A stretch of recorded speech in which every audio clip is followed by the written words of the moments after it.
कैसे हैं आप सब लोग? अपनी पढ़ाई में ध्यान दे रहे हैं ना सब बच्चे? ठीक है। आज हमारा टर्न है चैप्टर 7 का पार्ट 2। पार्ट 1 हम पढ़ चुके हैं।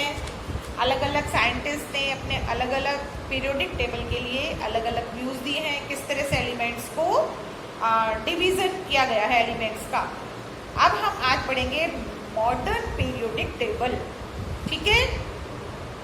ये मैंने पीरियोडिक टेबल का पूरा आपको एक स्केच बना के दिखाया है। इसमें 1 से लेकर 7 तक पीरियड्स हैं।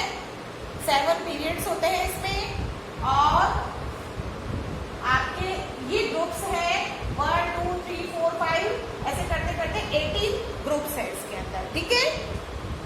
आप देखिए, when Mendeleev formed the periodic table, at that time there was no knowledge about arrangement of fundamental particles of atom। जैसे फंडामेंटल पार्टिकल्स क्या है एटम के? Proton, neutron, electron. वो किस तरह से अरेंज हैं ये नहीं मालूम था। ठीक है। So he considered atomic weight as main property. तो इसलिए उन्होंने अपने पीरियोडिक टेबल में जो एलिमेंट्स को क्लासिफाई किया वो अकॉर्डिंग टू एटॉमिक मास किया। ठीक है। उसके बाद क्या हुआ? In the beginning of 20th century 1930 में हेनरी मोजले एक साइंटिस्ट थे जिन्होंने रीअरेंज किया पीरियोडिक टेबल को। After the knowledge of electron, proton and neutrons, he found that in the periodic table elements are represented by atomic number in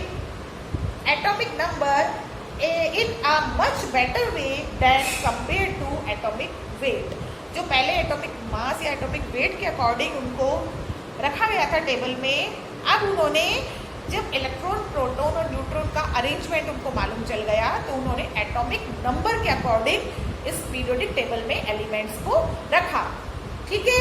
Moseley proposed a modified periodic law. According to this law, the physical and chemical properties of elements are a periodic function of their atomic number। अब देखिए, in the modern periodic table, the arrangement of element has been made on the basis of atomic number, as number of protons in the nucleus is equal to the number of electrons present in। किसी भी atom में proton जो है, proton और neutron nucleus में पाए जाते हैं बीच में, और चारों तरफ ऑर्बिटल्स में क्या करते हैं? इलेक्ट्रॉन्स चक्कर काटते रहते हैं। फिक्स शेल्स होती हैं जिनमें इलेक्ट्रॉन्स लगातार चक्कर काटते रहते हैं। तो जो एटॉमिक जो प्रोटॉन नंबर था एटम में, जो न्यूक्लियस में प्रोटॉन्स थे, वो किसके बराबर थे? इलेक्ट्रॉन्स के बराबर थे। ठीक है। So this periodic table leads to electronic configuration of elements। This form of periodic table is very simple and more extended in comparison to Mendeleev's periodic table। It is also called extended or long form of periodic table। In this periodic table, horizontal rows are called periods and vertical columns are called groups। जैसे मैंने अभी बताया आपको, the number of groups are 18 and number of periods are 1 to 7। 1 to 7 क्या है? इसके periods हैं, और ये वाली जो हॉरिजॉन्टल रोज है ये नंबर ऑफ ग्रुप्स हैं। ये ग्रुप जो है वो 18 है। ठीक है। The period represent main energy level and that is shell और ऑर्बिट। ये जो होते हैं पीरियड्स, ये शेल या orbit, first shell, second shell, third shell, इस तरह से शेल को वो करते हैं, रिप्रेजेंट करते हैं, और ये जो है ये रिप्रेजेंट करते हैं इलेक्ट्रॉन्स को। This is called very short period. Second and third periods contain 8 elements which are called short periods. d orbitals are included in fourth and fifth periods। These periods contain 18 elements। These periods are called long periods। f orbitals start in sixth and seventh period। So these periods contain 32 elements। Actually मैंने सारे elements इसमें लिखे नहीं है, पर आप अपनी book में देखिए, ये वाली पीरियोडिक टेबल जो है ये अपने सामने रखिए। जो मैं पढ़ा रही हूँ इस पीरियोडिक टेबल को सामने रखिए तो आपको मालूम चलता चला जाएगा। ठीक है। ये मैंने जस्ट एक स्केच बताया आपको समझाने के लिए। ठीक है। अब देखिए,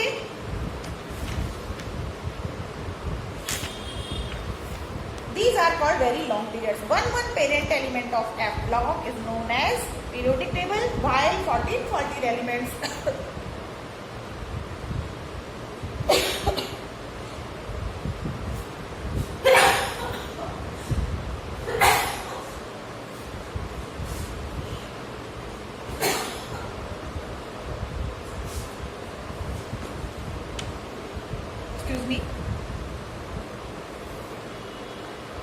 block is shown as periodic table, while 14 elements are shown separately in two horizontal rows. The elements, ये इसमें periodic table देखते जाइए. The elements of first row are called lanthanides and elements of second row are called actinides. In this periodic table, it is clear that the electronic configuration of outermost orbital of elements in a vertical column, that is a group, are similar. The number of valence electron in these elements in a group, that is electron present in the outermost orbital, are same. The number of shells increases on moving from top to bottom in that group. ऊपर से नीचे आते हैं तो number of orbital, इसमें एक ही orbit होता है, इसमें 2 ऑर्बिट होते हैं, इसमें 3 ऑर्बिट होते हैं, इसमें 4 होते हैं, इसमें 5 ऑर्बिटल्स होते हैं. नंबर ऑफ शेल्स बढ़ती जाती हैं और इधर से इधर जाते हैं तो नंबर ऑफ इलेक्ट्रॉन्स बढ़ते जाते हैं. ठीक है. The number of shells increase on moving top to bottom. On the basis of last electron filled in outermost orbit, these elements are classified into 4 blocks. Last orbits में जितने electrons होते हैं उसके अकॉर्डिंग ये 4 ब्लॉक में बांटा गया है ग्रुप्स को. S block, P block, D block and F block. ठीक है. अब है S ब्लॉक एलिमेंट जो है वो alkali and alkaline earth metals कहलाते हैं, रिप्रेजेंटेड, और P block representative elements and D block transition elements and F block inner transition elements कहलाते हैं. In periodic table the elements after uranium are called para uranium elements. So in this periodic table, electropositive metals are present on the left side and electronegative elements are present on the right side. The zigzag line below B, S, A, S, T, E and A, T marks limits of metals and non-metals. Then elements are also metalloids. मतलब कि ये जो zigzag line दिख रही है आपको, ये zigzag line शायद आपको समझ में आ रही होगी. zigzag line, इसके जो इधर वाले एलिमेंट्स हैं ये तो सारे मेटल्स कहलाते हैं और zigzag लाइन से जो इधर वाले हैं वो नॉन मेटल्स कहलाते हैं. और zigzag लाइन के जो ऊपर है ये B, बोरॉन, सिलिकॉन, आर्सेनिक, टोरियम, एंटीमोन, ये जो एलिमेंट्स हैं ये सारे इन पांचों में 1, 2, 3, 4, 5 इन सब में आपके मेटल एंड नॉन मेटल दोनों की कैरेक्टरिस्टिक्स पाई जाती है, इसलिए इनको मेटलॉइड्स कहा जाता है. ठीक है. अब है हमारा periodicity in properties. The physical and chemical properties of elements can be explained on the basis of periodic table. If we move from top to bottom in a group of left to right in a period in periodic table, then there is definite order of increasing physical and chemical properties. This periodic change in the properties of element depends on electronic configuration of elements. ये आगे हम पढ़ेंगे क्या क्या कैसे कैसे change हो रहा है. There is a periodic change in electronic configuration of elements in the periodic table, and with this a periodic change can also be observed in the properties of elements. The periodic change of properties is called periodicity properties, and these properties are called periodic properties, that is atomic radius, melting point, boiling point, ionization of properties etc. is given below. अब एक एक property को हम अलग अलग पढ़ेंगे. देखिए सबसे पहले आता है अपना atomic radius. The distance between the nucleus of the atom and last orbit, जो एटम का लास्ट ऑर्बिट है. ये देखिए, ये मान लो कोई एटम है, न्यूक्लियस है उसका, ये ऑर्बिट है, ये ऑर्बिट है, तो यहाँ से लेके यहाँ तक की जो डिस्टेंस होगा वो इसका एटॉमिक रेडियस कहलाएगा. आया समझ में? न्यूक्लियस से लेके लास्ट ऑर्बिट में जहां इलेक्ट्रॉन है वहां तक का जो डिस्टेंस होगा वो उसकी एटॉमिक रेडियस कहलाएगा. तो atomic number increases on moving from left to right. अब इधर से लेफ्ट से राइट में चलते हैं तो एटॉमिक नंबर बढ़ता जा रहा है. ये 1 है, 2, 3, 4, 5, 6, 7, 8, 9, 10. इस तरह से एटॉमिक नंबर इधर से जब जाते हैं तो बढ़ते जाते हैं एटॉमिक नंबर. ठीक है. तो देखिए एटॉमिक नंबर बढ़ने के कारण proton in the nucleus increases, बीच में जो न्यूक्लियस में प्रोटॉन है वो भी इंक्रीज होते जाएंगे. So because of it the electron present in the outer most shell will experiences greater nuclear force of attraction, hence the atomic radius decreases. अब क्या होगा, इसमें न्यूक्लियस के अंदर प्रोटॉन का नंबर बढ़ता जा रहा है. शेल तो वही है लेकिन प्रोटॉन का नंबर इसमें बढ़ता जा रहा है. तो प्रोटॉन का नंबर बढ़ने के कारण जो अट्रैक्शन होगा, जो फोर्स ऑफ अट्रैक्शन होगा वो ज्यादा होता चला जाएगा. तो एटॉमिक रेडियस छोटी होती चली जाएगी, कॉन्ट्रैक्ट होती चली जाएगी फ्रॉम लेफ्ट टू राइट. तो atomic radius decreases from left to right on moving with left to right. आया समझ में? And the nuclear force which is created by nuclear experience by the electron of outermost shell in atom is known as effective nuclear charge. Effective nuclear charge is always lesser than the actual nuclear charge because some nuclear force overcome in some quantity by the repulsive force created by electron present in the outermost orbital. Effective nuclear change is an important property which affect periodicity of properties in periodic table. The effective nuclear charge increase on moving left to right in a period and decrease on moving top to bottom in a group. Effective nuclear charge जो होता है, proton बढ़ते जा रहे हैं तो nuclear charge बढ़ता जा रहा है, एटॉमिक रेडियस डिक्रीज होती जा रही है लेफ्ट टू राइट. और ऊपर से नीचे आते हैं तो शेल बढ़ती जाती है इसलिए इफेक्टिव न्यूक्लियर चार्ज जो होता है वो कम होता जाता है. तो एटॉमिक साइज जो है वो बढ़ती जाती है, एटॉमिक रेडियस बढ़ती जाती है. ऊपर से नीचे आने पर, लेफ्ट टू राइट जाने पर डिक्रीज होती है, टॉप टू बॉटम आने पर इंक्रीज होती है एटॉमिक रेडियस. समझ में आया? ठीक है. अब अपना है दूसरा number ionic radius. When an atom gains or loses electron, then an ion is formed. Ion कब बनते हैं? जब पॉजिटिव या नेगेटिव चार्ज आता है. इलेक्ट्रॉन या तो दिए जाते हैं या इलेक्ट्रॉन लिए जाते हैं. दिए जाते हैं जब पॉजिटिव चार्ज आता है, लिए जाते हैं जब नेगेटिव चार्ज आता है. ये मैंने पढ़ा चुकी हूँ आपको पहले. The radius of an ion is called ionic radius. किसी आयन की जो रेडियस होती है वो आयोनिक रेडियस कहलाती है. A cation is formed by the loss of electron from an atom. Cation मतलब पॉजिटिव आयन. देखिए कब बनता है पॉजिटिव आयन? पॉजिटिव आयन बनता है जैसे ये सोडियम का एक एटम है, ये एक इलेक्ट्रॉन देगा तो इसके ऊपर सोडियम पॉजिटिव ये बनेगा, ये आयन हुआ सोडियम पॉजिटिव. ठीक है.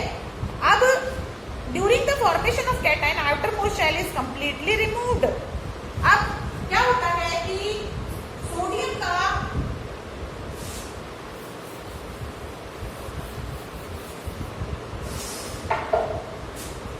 का एटॉमिक नंबर होता है 11.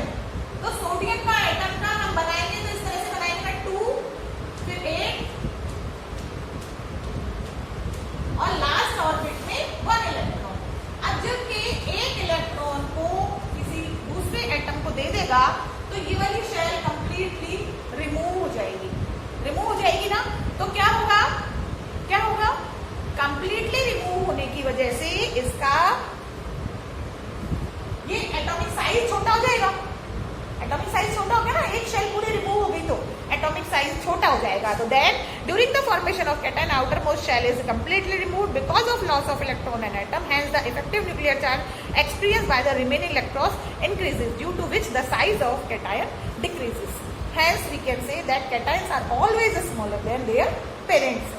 तो समझ में आया? कैटायन का मतलब होता है इलेक्ट्रॉन देना, मतलब पॉजिटिव आयन. पॉजिटिव आयन जब भी बनता है तब इलेक्ट्रॉन दिए जाते हैं. इलेक्ट्रॉन देने की वजह से इफेक्टिव न्यूक्लियर चार्ज, प्रोटॉन्स के नंबर तो वो क्यों रहते हैं बीच में, तो न्यूक्लियर चार्ज बढ़ता जाता है. तो बढ़ने की वजह से क्या होगा? एटॉमिक साइज छोटा होता जाएगा. तो हमेशा किसी भी एटम का जब आयन बनता है तो उसका साइज हमेशा पेरेंट एटम से छोटा होता है. आया समझ में? During the formation of cation, अब an ion is form by the gain of electron. Anion कब बनता है? जब इलेक्ट्रॉन लिया जाता है. इलेक्ट्रॉन लिया जाएगा तो क्या होगा? अब मान लो किसी एटम में जैसे मान लो 2 8 मान लो हम क्लोरीन का लेते हैं, इसका होता है 287 क्लोरीन.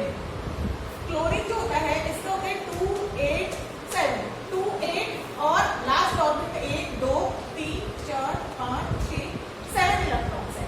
अब ये क्या करेगा? अपनी फुलफिल करने के एक इलेक्ट्रॉन लेगा. एक इलेक्ट्रॉन लेगा.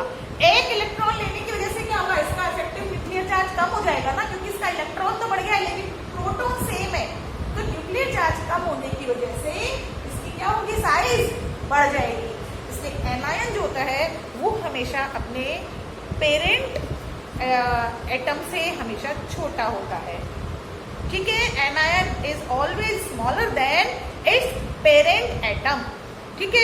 अब है आयोनाइजेशन एंथैल्पी। आयोनाइजेशन एंथैल्पी और ionization potential is defined as the amount of energy required to remove an electron from the valence shell of the isolated gaseous atom of the element to convert the atom into gaseous cation. It is measured in kilo, calorie, mole or kilojoule, mole or mole energy.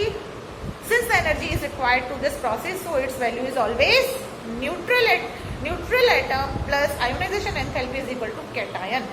Cation electron निकलने पर बनता है। The energy required to remove one electron from neutral atom is called first ionization enthalpy. जब किसी atom से एक electron निकलता है तो वो उसकी फर्स्ट आयोनाइजेशन एंथैल्पी कहलाती है। The energy required to remove one more electron from the cation is called second ionization enthalpy. अगर दूसरा इलेक्ट्रॉन निकलता है, जैसे मैग्नीशियम होता है, उसमें 12 होता है उसका एटॉमिक नंबर, अब उसमें लास्ट ऑर्बिट में 2 इलेक्ट्रॉन्स होते हैं, तो पहला इलेक्ट्रॉन निकला first ionization enthalpy, second electron निकला सेकंड आयोनाइजेशन एंथैल्पी, ठीक है। Similarly the energy required to remove third electron, third ionization enthalpy. अब the relative order of ionization enthalpy, first ionization enthalpy जो होती है वो कम होती है, सेकंड ज्यादा होती है, थर्ड उससे भी ज्यादा होती है। क्यों होती है कि जैसे एक इलेक्ट्रॉन निकल गया तो उसमें जो प्रोटॉन का नंबर है वो तो उतना की उतना है, मान लो 12 प्रोटॉन है टोटल, अब इलेक्ट्रॉन रहेगा 11, तो उसमें फोर्स ऑफ अट्रैक्शन ज्यादा होगा क्योंकि प्रोटॉन ज्यादा है इसलिए। इसी तरह से सेकंड वाले में तो 2 निकल गए तो और 10 ही इलेक्ट्रॉन रह गए तो और ज्यादा होगा उनका फोर्स ऑफ अट्रैक्शन। तो इस तरह से first ionization enthalpy always less than second ionization enthalpy and third ionization enthalpy is greater than second ionization enthalpy. तो इस तरह से ये एनर्जी का लेवल जो है बढ़ता जाता है। आयोनाइजेशन एंथैल्पी जैसे जैसे इलेक्ट्रॉन निकलते जाते हैं वैसे वैसे बढ़ती जाती है, ठीक है। It is difficult to remove an electron from an atom on moving left to right in a period. It is due to decrease in atomic size, increase in value of effective nuclear charge, hence the value of ionization enthalpy increases on moving left to right in a period. ठीक है। और electron gain enthalpy, ये तो है ionization enthalpy. अब है electron gain enthalpy, इसमें क्या है, it is also called electron affinity. Electron gain enthalpy और electron affinity of an element is defined as the amount of energy released when one electron is added to the valence shell. अब उसमें तो हमने ionisation enthalpy में electron निकाला, अब इसमें electron मान लो हम गेन एंथैल्पी ले रहे हैं इलेक्ट्रॉन, तो किसी में मान लो इलेक्ट्रॉन किसी वैलेंस शेल में मान लो जुड़ा है, तो atom of that element is to convert the atom into a gaseous anion. Its value may be positive or negative. It depends on the nature of the element. Neutral atom, anion plus free energy. The value of electron gain enthalpy increases on moving from left to right in a period due to decrease in the atomic size and increase in the value of effective nuclear charge. ये मैं पहले आपको बता ही चुकी हूँ इसमें। There is invariability in atomic size on moving from top to bottom in a group. अब है electronegativity.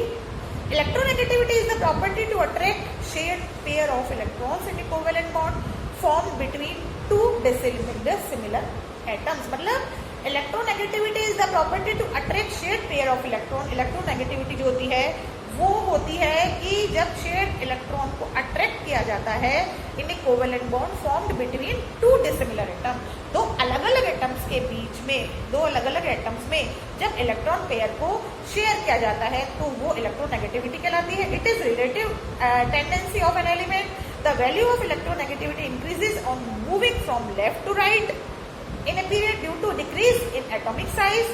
The value of electronegativity decrease on moving from top to bottom in a group due to increase in atomic size. The most electronegative element in period table is fluorine. Fluorine F. इधर से इधर जाते हैं, ये जो last, ये वाला जो लास्ट वाला जो ये होता है ना पीरियड, ये जो होती है ये सब इनर्ट गैसेस कहलाती है। ये सारी helium, neon, argon, krypton, xenon, radium, ये सब क्या कहलाती है, ये सारी की सारी इनर्ट गैसेस कहलाती है। ये ना किसी से रिएक्ट करती है, ना इलेक्ट्रॉन देती है, ना लेती है, क्योंकि इनकी जो आउटर मोस्ट ऑर्बिट होती है वो फुलफिल होती है हमेशा, ठीक है। तो मोस्ट इलेक्ट्रोनेगेटिविटी किसकी, इससे पहले वाले की 17 वाले की F वाली, ठीक है, fluorine.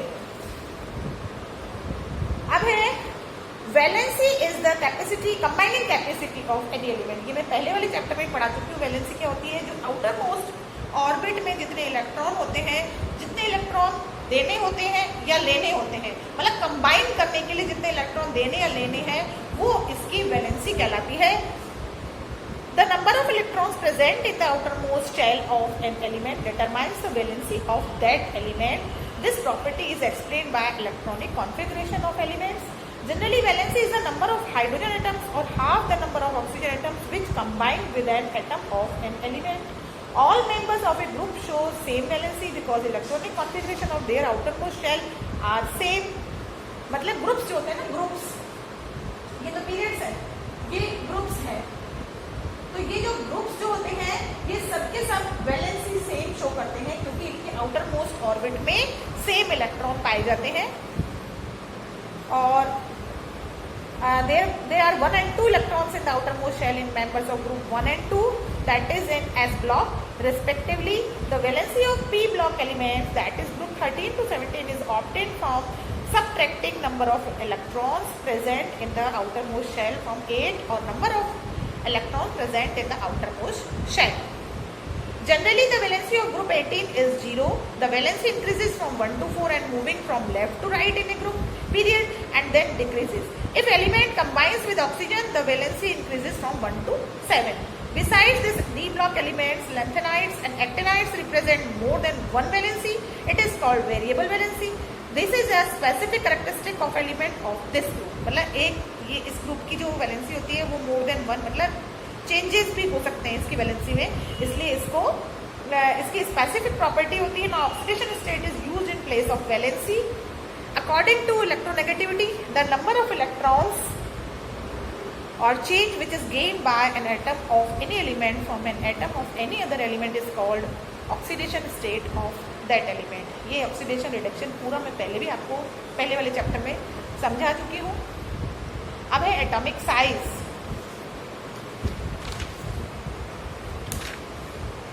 Atomic size is a measurement of distance of the outermost shell from nucleus of an atom. Nucleus से आउटर मोस्ट शेल तक का कितना मेजरमेंट है वो उसकी एटॉमिक साइज कहलाती है। It is very difficult to measure atomic size of any element because these elements are found in the form of molecules और in the group of atoms. It is difficult to isolate an atom, so atomic size is determined on the basis of radius of that atom. मतलब atomic size, atom हमेशा किसी ना किसी दूसरे atom के साथ combining form में मिलता है, कभी भी सिंगल एटम का एग्जिस्टेंस पॉसिबल है ही नहीं, इसलिए एटॉमिक साइज मालूम करना बहुत मुश्किल है, इसलिए एटॉमिक रेडियस मालूम कर ली जाती है।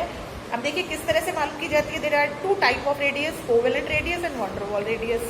देखिए किस तरह से है, ये देखिए मैं बुक में ही देखिए बहुत ईजी दे रखा है, ये आपके डायग्राम दे रखा है ना, इसमें देखिए ये 2 एटम्स आपस में मिले हुए हैं, तो एक एटम से दूसरे एटम के बीच की जो रेडियस है वो तो कहलाती है कोवेलेंट रेडियस, और एक ही एटम में बाहर ऑर्बिट लास्ट ऑर्बिट है वहां तक की जो रेडियस है वो कहलाती है आपकी van der Waals radius. Hence value of van der Waals radius is always greater than covalent radius. ठीक है, अब metallic and non metallic property. Metallic तो मैंने बताया ही है कि ये वाले मेटल्स होते हैं, जिगजैग लाइन के इधर वाले नॉन मेटल होते हैं और जिगजैग लाइन के ऊपर एक सब मेटल और इसके अलावा। अब मेटेलिक प्रॉपर्टीज में देखिए, the tendency of forming cation by losing electron from an atom is called its metallic property. Metallic property किसे कहते हैं? जब कैटायन बनता है, मतलब इलेक्ट्रॉन देने पर जो आयन बनता है उसको कैटायन बोलते हैं, पॉजिटिव आयन बनता है, तो इसको मेटेलिक प्रॉपर्टी कहा जाता है। For example, alkali metals of group 1 are called most electropositive elements because these elements form cation by losing electron easily. These elements are mostly metallic in nature. These elements have most metallic properties. कौन से वाले? Group 1, ये group 1 ये most metallic property कहलाती, most metallic properties पाई जाती है इनमें। The tendency of forming anion by gaining electron by an atom of N element is called non metallic property. For example, the element of halogen family group 17 form anion by gaining electrons easily, so group 17 elements are most non metallic. 17 की वाला है, 72 की वाला है, ये most non metallic कहलाता है। ठीक है, the atomic size increases on moving top to bottom. Atomic size जो है ऊपर से नीचे आता है तो इंक्रीज होती है क्योंकि शेल बढ़ती जाती है, एटॉमिक साइज इंक्रीज होता जाता है। ठीक है, and value of effective nuclear charge decreases. Effective nuclear charge कम होता जाता है क्योंकि उसमें जब शेल बढ़ती जाएगी प्रोटॉन्स उतने ही उसके अंदर, तो न्यूक्लियर चार्ज कम होता जाएगा. Hence the value of ionization enthalpy decreases periodically from top to bottom in a group and cation are easily formed. The atomic size decreases on moving from left to right in a period and the value of effective nuclear charge increases. Hence the value of ionization enthalpy increases periodically from left to right in a period and cations are not easily formed. So the metallic character of element decreases. ठीक है. Metals show electropositive properties. On these are electropositive. The atomic size decreases on moving from left to right in a period. The value of electron gain enthalpy increases due to increase in effective nuclear charge. So the tendency to form an anion increases and the non-metallic property elements increases. The value of electron gain enthalpy decreases on moving from top to bottom in a group and non-metallic property of element decreases. Due to this reason, the elements of left to right periodic table have more metallic properties. Metallic properties decreases and non-metallic properties increases on moving from left to right. Non-metals are electronegative, that is have electronegative properties. A zigzag line is made to separate metals and non-metals in periodic table. Near this element represent properties of both types. These elements are called metalloids and ये नाम दे दिए इनके. Generally oxides of metals are basic and oxides of non metals are acidic. तो ये आपका आज ये वाला चैप्टर पूरा हो गया, कंप्लीट हो गया है. बच्चों जो भी चीज़ आपको समझ में नहीं आई है ना, प्लीज़ आप ध्यान से सुनिए और मुझसे पूछिए व्हाट्सएप पे. कैसे भी करके आप व्हाट्सएप कॉलिंग करके पूछ सकते हैं. कोई भी आपको कोई प्रॉपर्टी किसी भी तरह की समझ में नहीं आई है, बहुत इंपॉर्टेंट चैप्टर है. आप पढ़ेंगे तभी आपके समझ में आएगा, अदरवाइज समझ में नहीं आएगा. ठीक है, तो आज हम इतना ही पढ़ेंगे. आप एक्सरसाइज की मैं वेरी शॉर्ट की तो आपको देती हूँ वर्कशीट, बाकी मैं आपको एक्सरसाइज एक्सप्लेन करूँगी वीडियो में. ठीक है, ओके, थैंक यू.